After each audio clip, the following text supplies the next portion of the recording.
Hey guys, how's it going? Welcome to my video.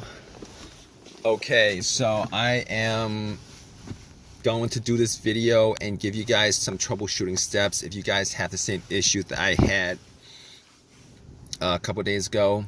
I did get the problem fixed. Just want to tell you guys what I did to fix this issue, which was a crank but no start situation. All right, so basically I was at Walmart and parked my car, went to Walmart and spent about an hour there, came back out and tried to start my car, and my car cranked but it did not start. It kept on cranking but it did not start. So basically best place to be if I had a situation when I had that situation, considering, you know, if it's something easy to fix, I could probably get a lot of things. But anyway, I cranked it a couple of times. It kept on cranking. It kept on cranking. Didn't start up, didn't crank over. So first thing that came to my mind was it's probably the battery, right? I haven't changed the battery for a couple years. Probably the battery. I haven't actually touched the battery for a couple of years. Haven't changed it. It was, you know, there's probably corrosion. But here's the thing about it. It was a strong crank. It wasn't a weak crank. It wasn't a slow crank. It was a strong crank. So that actually had me thinking, maybe it's not the battery. So I turned on the headlights, went out and checked the headlights. The headlights were pretty bright. So that actually made more of a case that it's probably not the battery. So I opened up the hood, obviously, checked out the battery.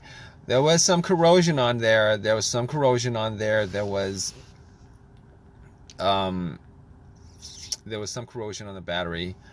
So basically what I did was I took some cans of Coke that I bought and put 2 cans and pretty much just you know, dunked it on the terminals. Pretty much just, you know, poured it on the terminals. You know, it's kind of messy, it's kind of dirty, it's kind of messy, it's kind of dirty. It, you know, it's gonna turn syrupy when you guys do that, but it will. Just take some water and rinse it off, guys. That's what I did also. But anyway, it oxidizes, it bubbled up. A lot of the corrosion was taken, was you know, came off. And went back to Walmart to get a couple of things. Went back to Walmart to get a wire brush. And pretty much cleaned up the battery terminals. Got a little set of wrenches and but I probably, you know, probably didn't need to do all that because I actually have a power pack to test that out. Thinking about it right now. But anyway, I cleaned it up. Try to crank it. It cranked. I mean, the crank might have been a bit stronger, but it cranked. Just didn't turn over. So I was like, all right, I forgot that I had the power pack in the back, but took the power pack out, popped it on, and try to turn it over.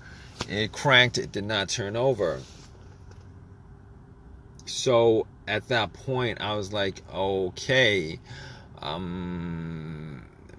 probably, I'm like, at that point, I was 100% sure it wasn't the battery, considering, and since considering the cranks were strong, it kept on cranking pretty strong, and putting the power pack on there, it should have just started up. It did not start up. So at that point, I was like, I can rule out it's not the battery. All right. As far as the wiring on the battery, I could rule out that it wasn't the wiring on the battery either, because I actually did check out the ground wire. The ground wire is a negative cable, guys. For the most part, the ground wire is just connected to the frame of the car. I looked at the ground wire just to see whether there was any kind, whether it was loose, rusted, anything like that. It wasn't. It was very tight onto the frame, connected. There was no frayed wiring or anything like that. So I was like, okay. Okay, it's not probably not the wiring, probably not this. Okay, so I'm ruling out things at that point. All right, I'm ruling out the battery, I'm ruling out the wiring, and on top of that, I ruled out the alternator. The alternator wasn't really in you know what I thought it was causing it anyway, considering you know, it cranked up pretty strong. And cranking up pretty strong means that the battery was pretty strong. And when I put the cables on from the power pack, and it didn't start off up, you know, it's not the alternator, guys. You guys think it's not the alternator, it's none of that other stuff, okay? So at that point, I was like, here's the thing. As far as me, if you guys are in this situation, you guys trying to troubleshoot this whole entire thing, trying to rule out certain things. All right, here's the thing. There was no check engine light on the dash at all. No check engine light on the dash before the situation happened. I haven't had a check engine light on my dash for a while. Had some other issue, but that was a long time ago. No check engine light on the dash, okay? But I have an OBD2, and I plugged it in. And what you know, this situation could be caused by also your car's computer not registering, not connected to your car for whatever reason. Could be a fuse, a short somewhere, whatever. But I had an OBD2, plugged it in just to make sure that there, you know, there's nothing that I can actually take from this situation as far as it's scanning the whole entire thing. It was able to scan the whole entire thing, scanned it, and then came back with analysis, you know, no codes, all the monitors were cleared, everything was good. At that point, I knew that it was able to read the car's computer. So there's nothing wrong with the car's PCM, ECM. There's nothing wrong with the computer at all that's causing it. On top of that, like I said, very important whether there's a check engine light or not check engine light when it comes to troubleshooting this issue. All right, no check engine light means that you could pretty much consider that, you know, all the other stuff that could be causing it with a sensor on there is probably not causing the issue. And when I say this, I mean the mass airflow sensor, I mean the throttle position sensor, I mean the camshaft sensor, I mean the crankshaft sensor, I mean every single thing that you could possibly think of, all those things that you could possibly think of that has a sensor to it that could be causing this issue, you could pretty much just rule every one of those things out. Pretty much. Not always the case. Sometimes sensors go bad and the computer doesn't detect it, or it has a little bit of an issue and the computer doesn't connect, doesn't detect it. But in this case, ruled all those things out. Camshaft, crankshaft,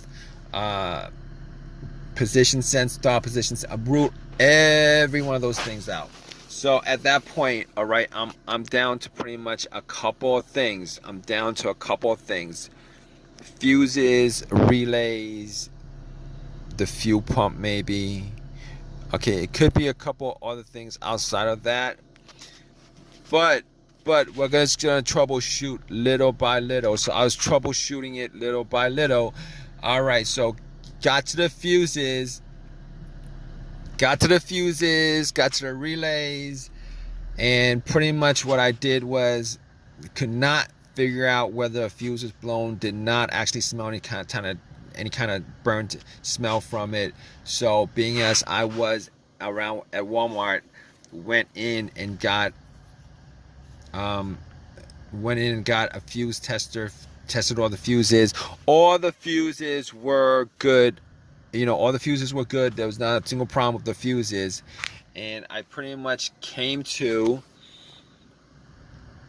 it's either one of two things at that point that I could think of.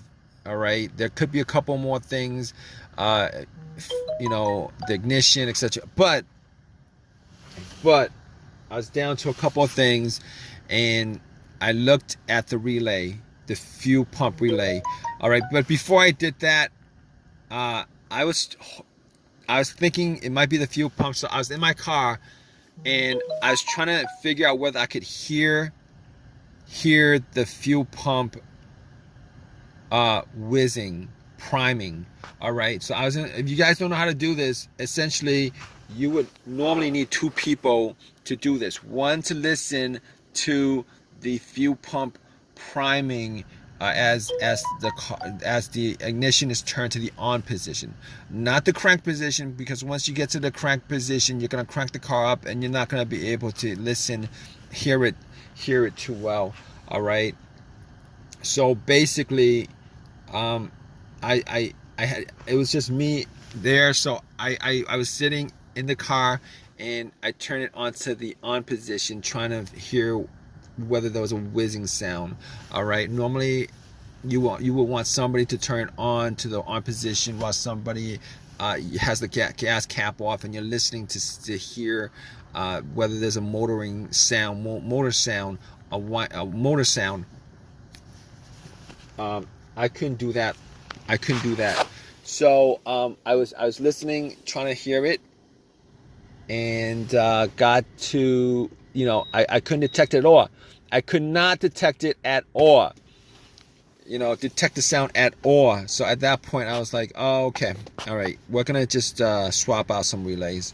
So I looked at the fuel pump relay, and I noticed that there was another relay that was the same. I'm not sure exactly where that relay actually, what component of the car that relay was for. Popped that relay out, popped it in, popped the relays out of the fuel pump, popped that relay out, swapped it. Swapped it. Guess what? It cranked over. Easy fix. Because if it didn't crank over, I would have been sure that it was the fuel pump that was the problem, but it cranked over, guys. So pretty much at that point, I knew it was the relay that what needed to be swapped out. Drove it to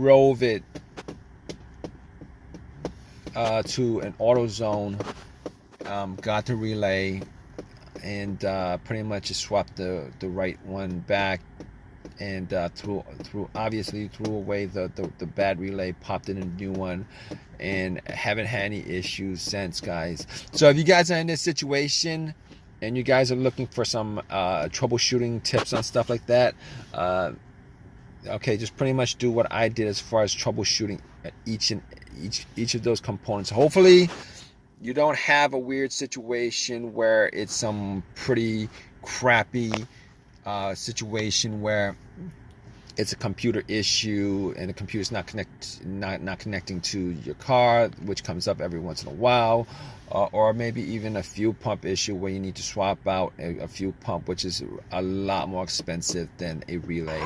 But I hope this has helped you guys out. If you guys like this video, please leave a comment in the comment section. Please subscribe. Please give me a thumbs up. Thanks. All right, guys, take care.